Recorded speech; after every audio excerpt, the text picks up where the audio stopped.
everyone. Hope everybody is having a great week. We're at Thursday and we're going to go over the Cali Art brush markers. I just got these in. I have colored one picture with them and I've done the swatching for them. I started a picture and recorded it and got a lot of reverb.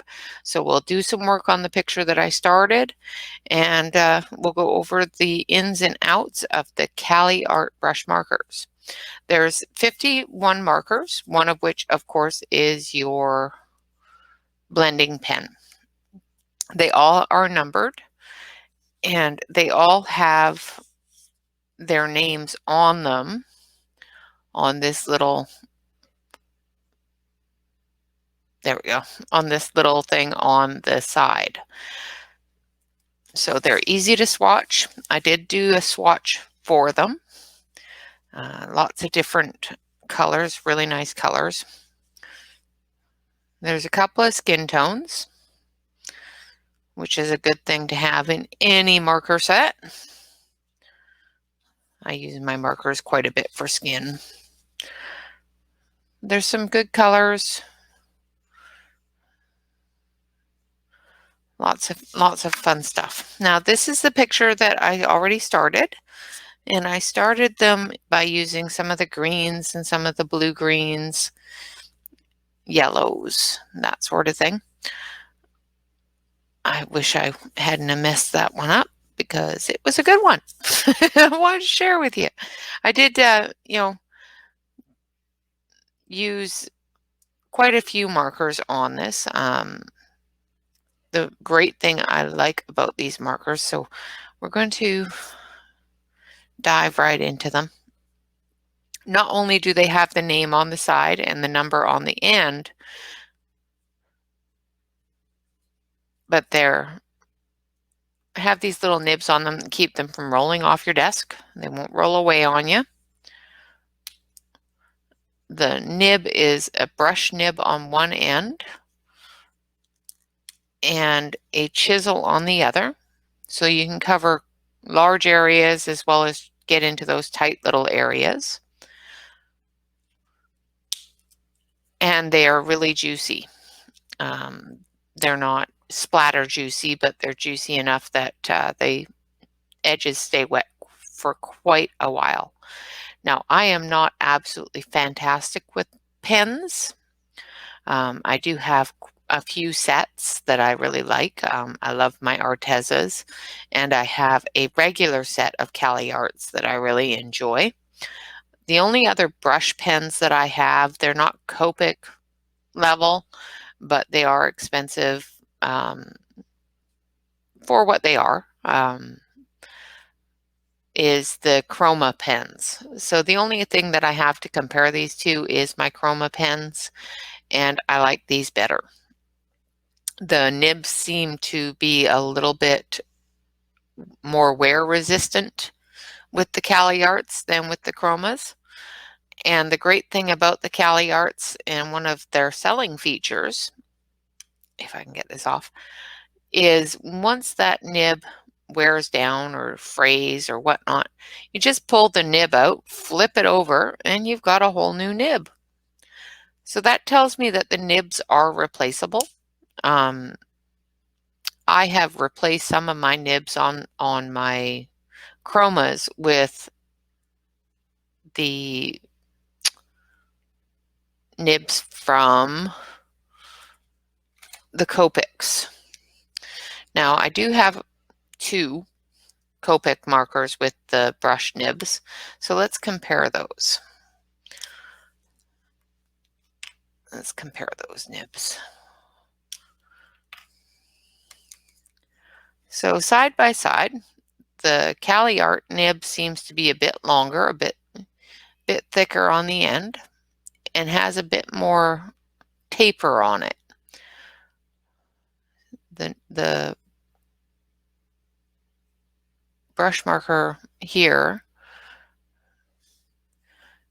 in the Copic, trying to get that so it's, there we go, is a little bit shorter and a little bit shorter on the end here. I find the Cali Arts are nice and stiff. They don't spread right out.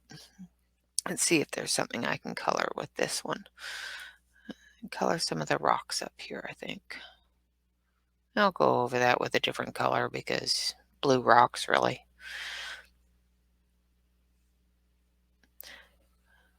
So if you can see, that nib bends down quite a bit, where this one here, it has more of a paintbrush effect.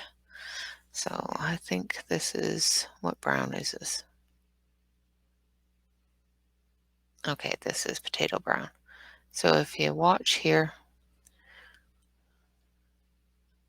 it's hard to tell with the darker color.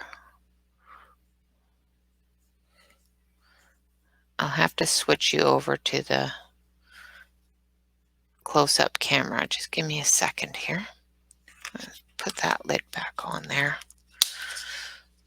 and switch you over to this close-up camera so you can see what I'm doing. All right. Okay, so let's try to keep it so that you can see and my hand's not in your way. Let's do over here.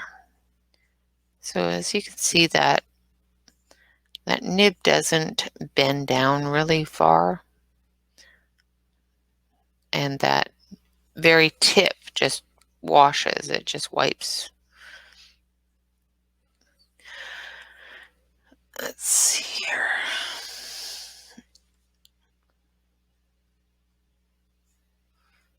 End up, yeah, see. It's just a little bit stiffer, a little bit more feather on the end. Trying to give you a good view of it. Let's move this around here.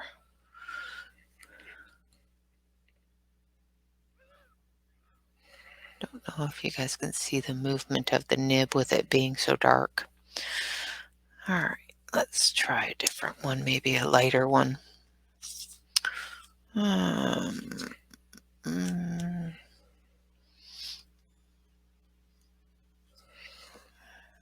let's see, what's this one?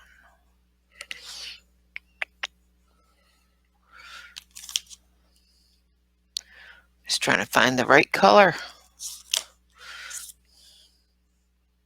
I know what color I want, it's just trying to find it. Okay, so this is sunflower. That's upside down.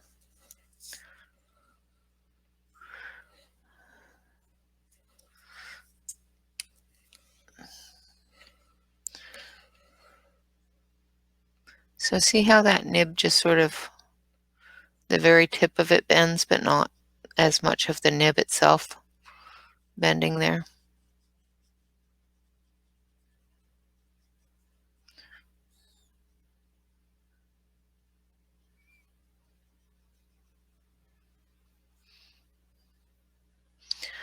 Of course, I forgot to turn my lights on, so if it's dark, let me know. And I'll turn a light on. Just trying to avoid having it shadow for you. But yeah. But that nib, it wiggles a bit, so it's more of a feathering effect than with the Copics. It's more of a nib effect, you know. It's hard to explain. If you've used them, you'd understand. A lot of people use Copics all the time.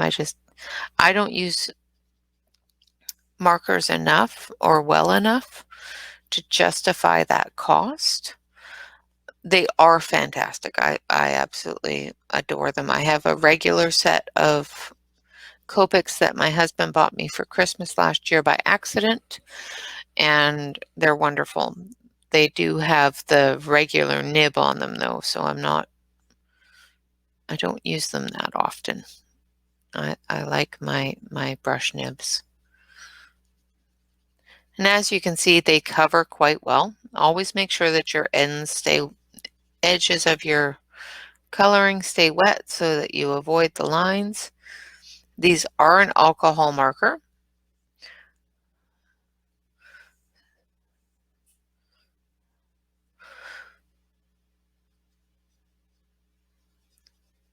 I have the regular set of Cali Arts too, and I love them just as much as these ones. Hopefully my hand doesn't get in your way too much so you can see what I'm doing. If it does, I am very sorry. I'm going to shift you over here just a little bit.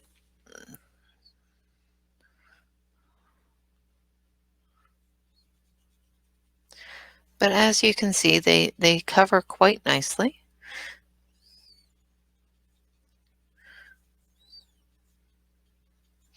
One thing I love about markers is when I want to color but don't have a lot of time, this gives me the ability to quickly do up a picture and get that stress out from the day, especially at the end of a day when it's getting close to bedtime and you still want to color, but you don't want to stay up too late.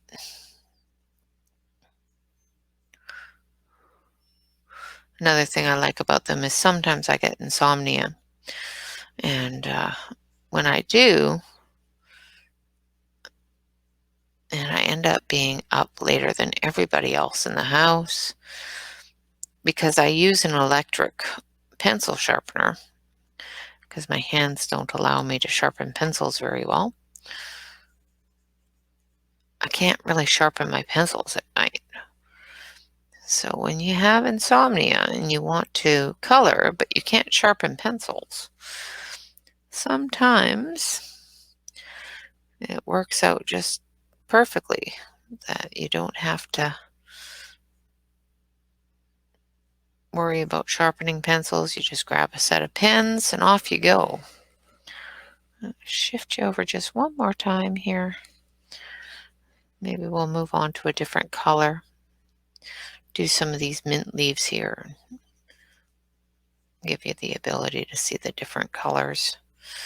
I had all these colors all set out and had it all started, and I ended up with a reverb, a constant reverb that was quite screechy between the two cameras that I didn't hear while I was doing the video. Of course, these will bleed through your paper, so make sure that you have something under it. I have a cutting board, artist cutting board underneath it, so that it doesn't bleed through onto my desk. You can, of course, do that with, any old piece of cardboard or anything like that as well. Just got a couple more little areas here.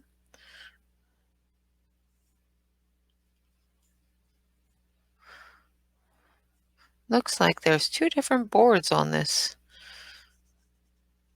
tray.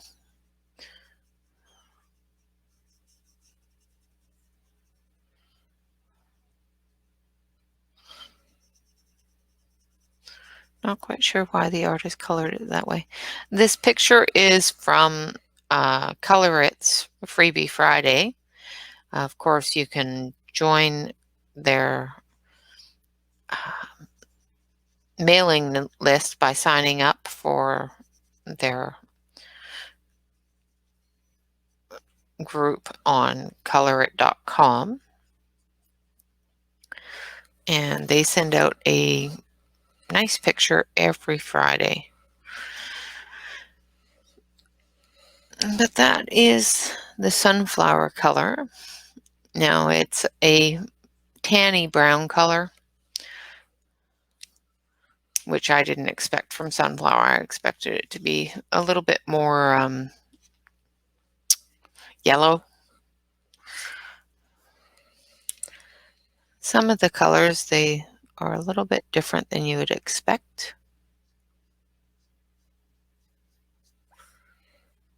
but that's fine too. That's why you swatch, right?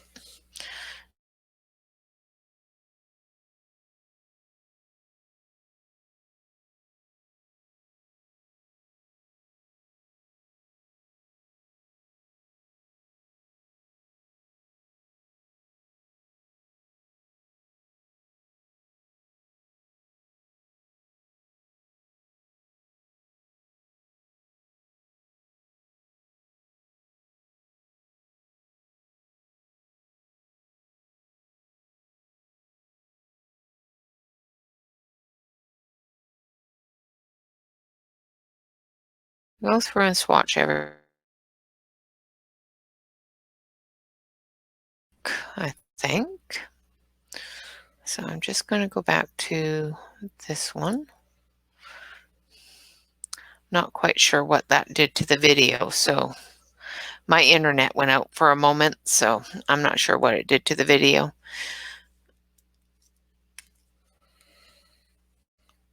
Oh, wrong end. Get my bearings with me again.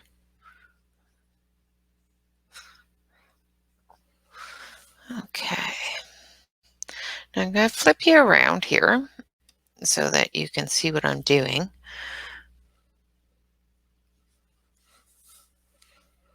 Sorry about that. So I'm just coloring in a couple of these areas that I know are shadow areas with the darker color. And I'll go over it with the lighter brown.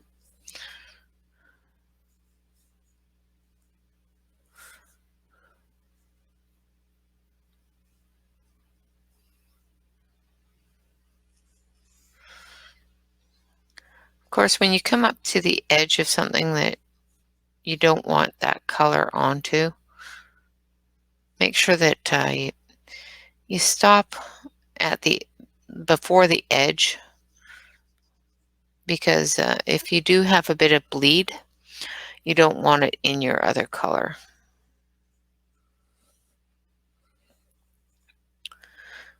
If that's not what you want. Like, I wouldn't want this brown into the green or into a yellow or things like that. Okay, I think there's a bit of the tray over there. That's it for that area. Now we're going to go back to our sunflower color. Make sure it's the right one. Yep. And we're just going to finish this off here.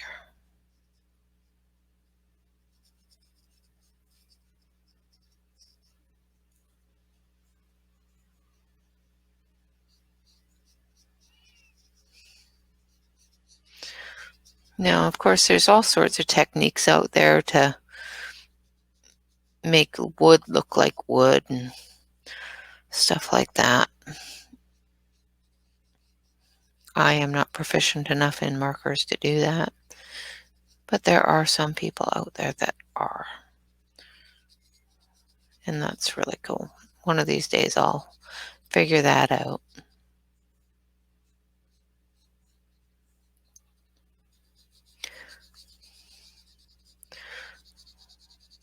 Okay. This, of course, is a large area. One of the things I was going to mention that I have learned with markers is definitely try to do your movement of your pen in little circular motions instead of these line type things like this when you first lay down your color, so that you don't end up with that jagged line effect. Like if I did this and then let it dry, lifted my pen off of it and let it dry, I would get a jagged line effect, and I don't want that. I want it to be very smooth. I'm going over top of the darker colors that I've already colored because I want them to blend in. I don't want them to have that jaggedy effect.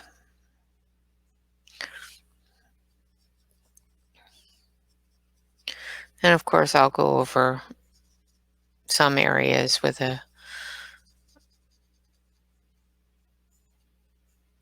different color just to give it a bit of a highlight, like a bit of a yellow or something, just to bring the edges more clear and make it look more three-dimensional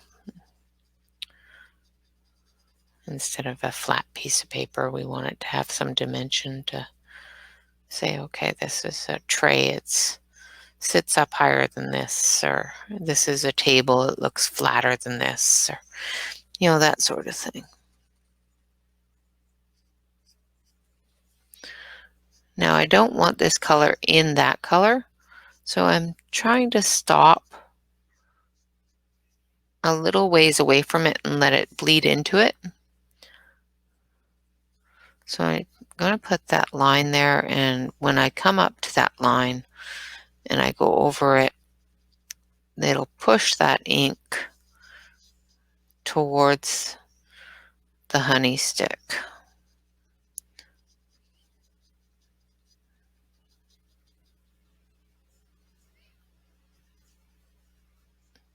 So that it's not going to bleed over into the honey stick.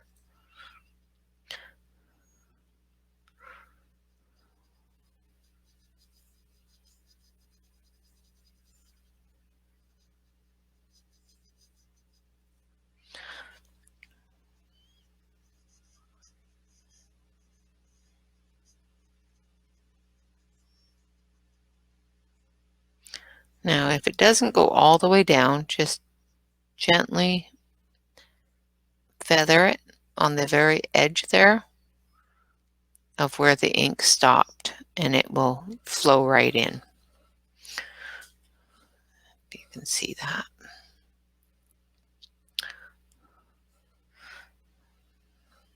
So the same thing on this side, just stop just before you get to it and work away from it, and it should flow right to where you want it to go.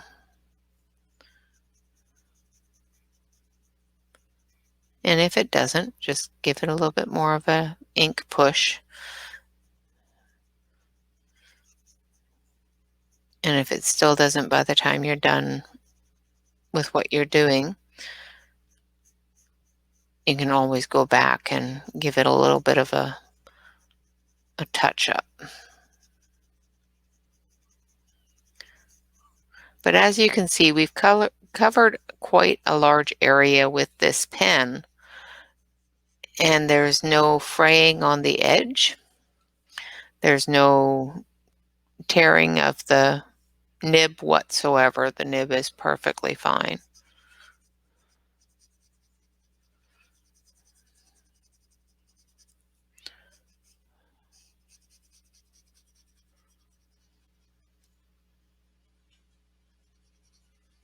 Okay.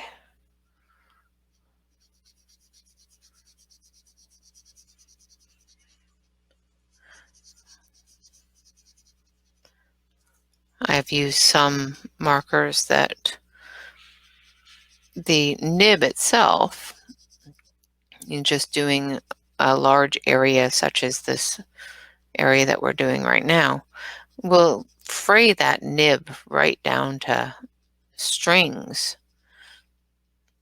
And it is so hard to color with it after that happens. Cali Arts doesn't say that they will not fray. What they do say is if it does fray, or when it does fray eventually, there's another nib on the other side. So just flip it over and you'll have your nib right there. So this didn't bleed over into where I wanted it to. So I'm just going to come up to it very gently and push that ink where I want it to be. Okay, so that's the tray done. Now I think we're going to color this area here, it's more of a basil and then some black tea stuff there. So we'll use a darker brown and some olive yellow, and I do believe I have a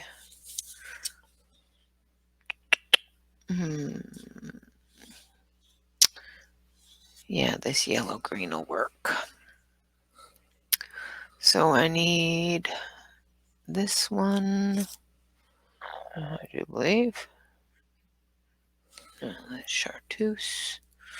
Yeah, that one will work. And this one.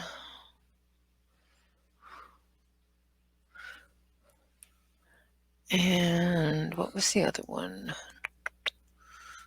A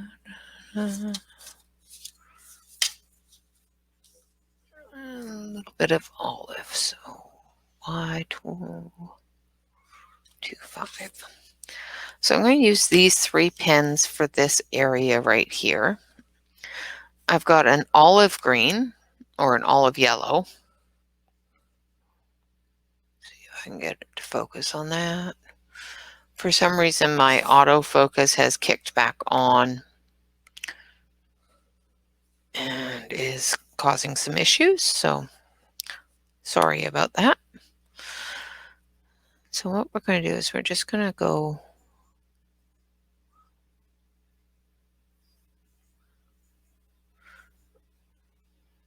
over the veins and the spine of these with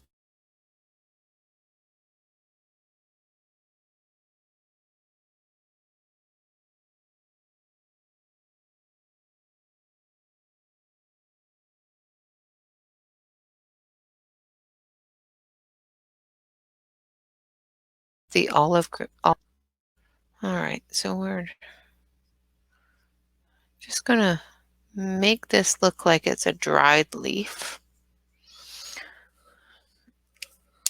All right, we're going to put you back over there. There you go.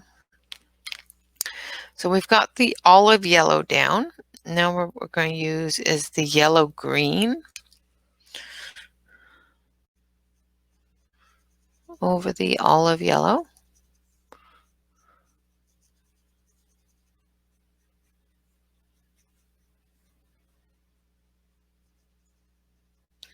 Just to give it that green color of a leaf.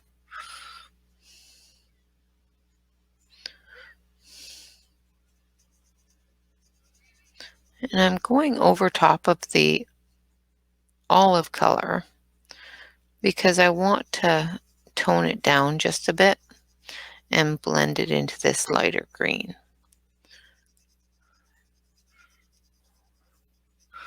I want the leaf to look not decimated. I don't want it to look like it's just rotting.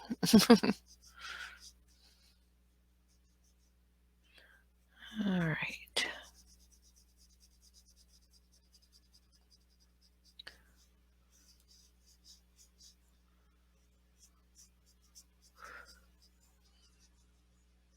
It's a nice light green too. It's not overly light, but it's light enough that it's not like a pastel green, but it definitely looks like a leafy color. And this one here is chartreuse.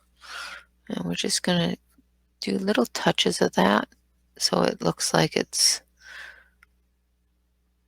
a little drier in the middle there.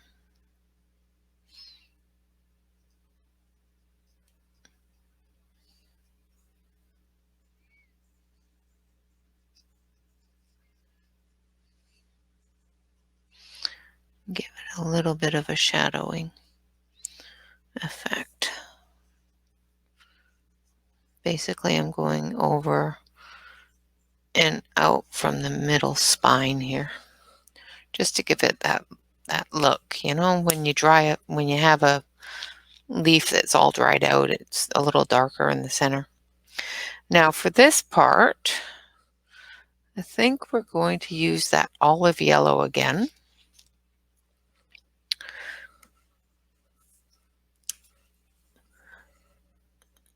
just to give it the look of dried tea. You know, that loose leaf tea. Some of it's black, some of it's brown. And I'll go over it with a darker brown in different areas just to give it that effect. These little tiny bits are one of the things that I don't like coloring with pens because I don't have a lot of control over whether or not I'm in the lines. So that's one of the reasons why I like pencils, is it gives me a little bit more control to be able to not be messy.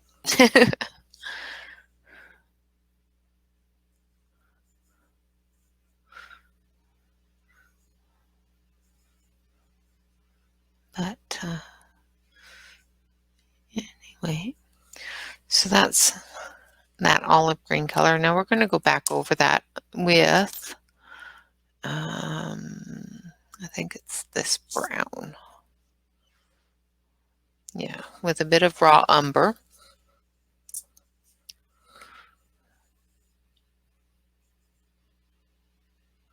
If I can get it to focus. Of course not. Well, it's raw umber and it is number Y543. And we're just going to come in and make a couple of areas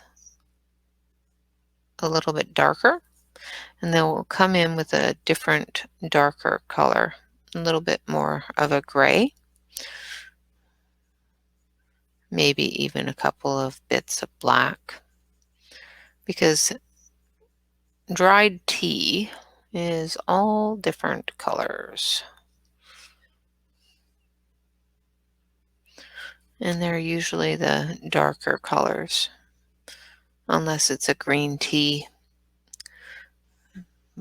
And it all depends upon what the plant is. If it's a green tea, more than likely it's going to be a different greens and yellows. Okay, so we're going to use this gray, which is a cool gray number 4.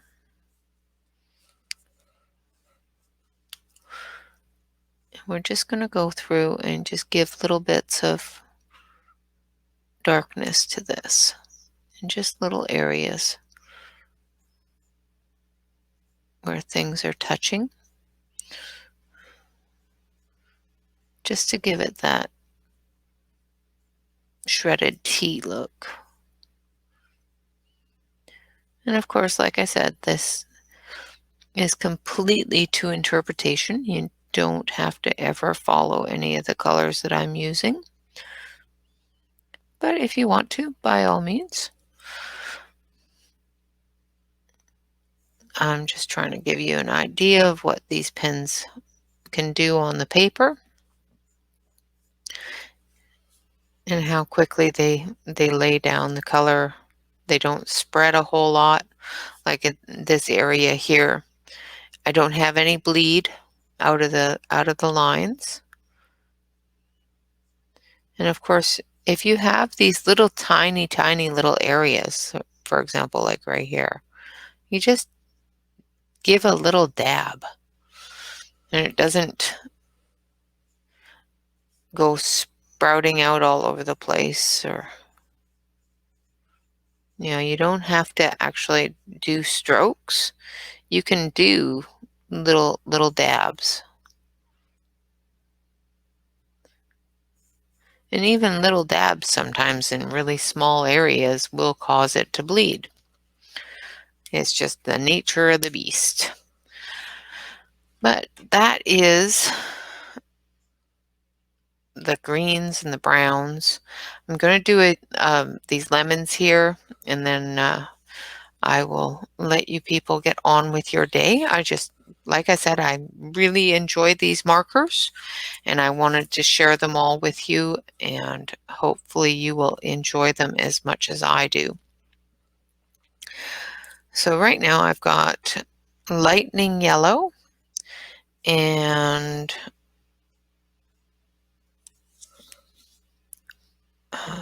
Canaria yellow. And the Canaria yellow is the lighter of the yellows. I'm going to also use the sunflower. And I'm going to use the sunflower on the edges here.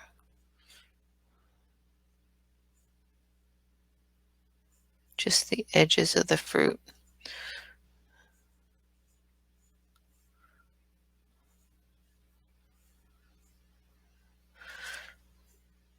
Just to give it that look when it gets cut, you know, the edges go a little bit brown.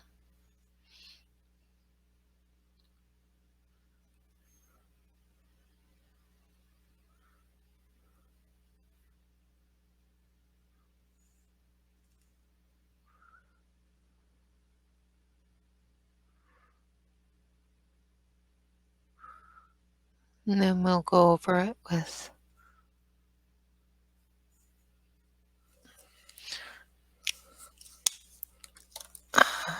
let's see, then we go over it with a bit of the lightning yellow, just on these little areas here.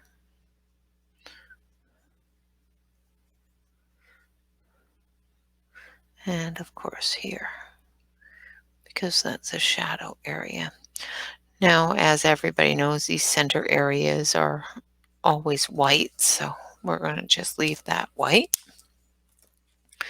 Then we're going to take this one and the Canaria yellow, and we're just going to fill it in.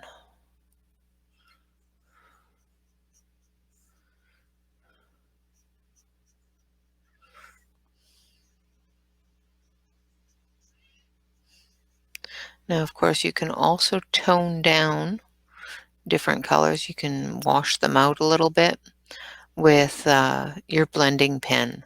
So if you have a light color that's still too bright for what you want it to be, you can wash it out with your blending pen.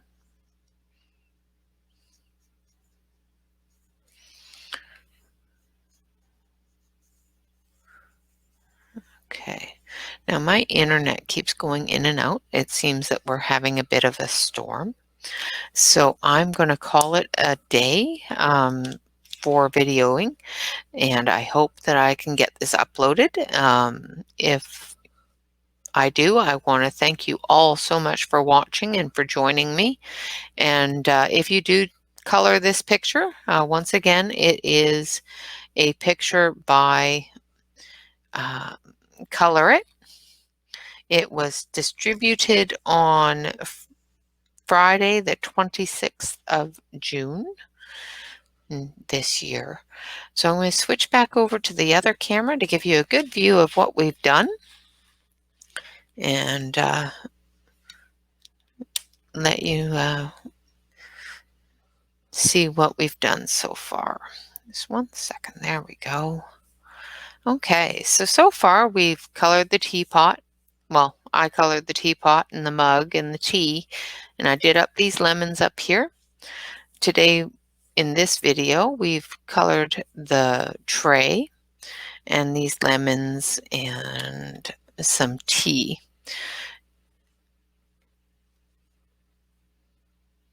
And we've shown how well the colors lay down, the nibs and all of that.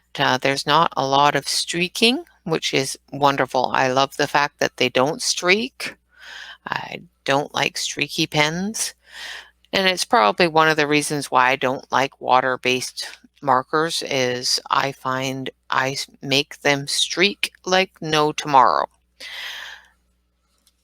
But my overall impression with Cali Art, both of these new pens that they just came out with the brush nibs, not sure how long they've been out for, I just recently saw them, and the regular Cali Arts, I think they are wonderful myself. I've had my other Cali Arts for almost a year, or just over a year, and They are just as juicy today as they were the day I got them. They haven't dried out.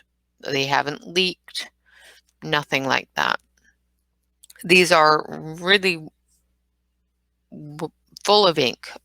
They don't spray out when you open them, but they definitely, oh, I just scraped that right across the lid there and made it bleed into the nib, into the lid. The nibs don't seem to fray, even under heavy use, and the brush on them is wonderful. So I want to say thank you so much for joining me. Once again, this picture, it's a wonderful, wonderful summary picture, is done by Colorit, and it was one of their freebie Fridays. So if you want to go over to colorit.com and fill out their forms and whatnot, you can sign up for their newsletter, which will get you a freebie Friday picture every Friday. I thank you so much for joining me. I want to remind you that on Sunday, the 9th of August, we are having a color and chat where I'm going to swatch the 150 master colored pencils, and we're going to do that live. So make sure that you hit the bell on that one. If you are not a subscriber, subscribe, hit the bell, give us a like. And if you are a subscriber, thank you so much. We appreciate you and are so glad that you have decided to join us, and we are working our butts off to get all of these new videos out to you. Enjoy the Cali arts. They are a fantastic pen at a wonderful price. You can get that on Amazon. I will put the links below. And if you have any comments or questions or anything that you want to see done by either myself or Donna, don't forget to send us a message. Just throw it in the comments, and we will be happy to work something out for you. Again, thanks so much for coloring with me. Enjoy the rest of the day. Bye-bye for now, and we will see you on Saturday for our color along in Kirby Roseanne's book, and on Sunday for our live color and coffee chat doing the swatches. All right, bye-bye now.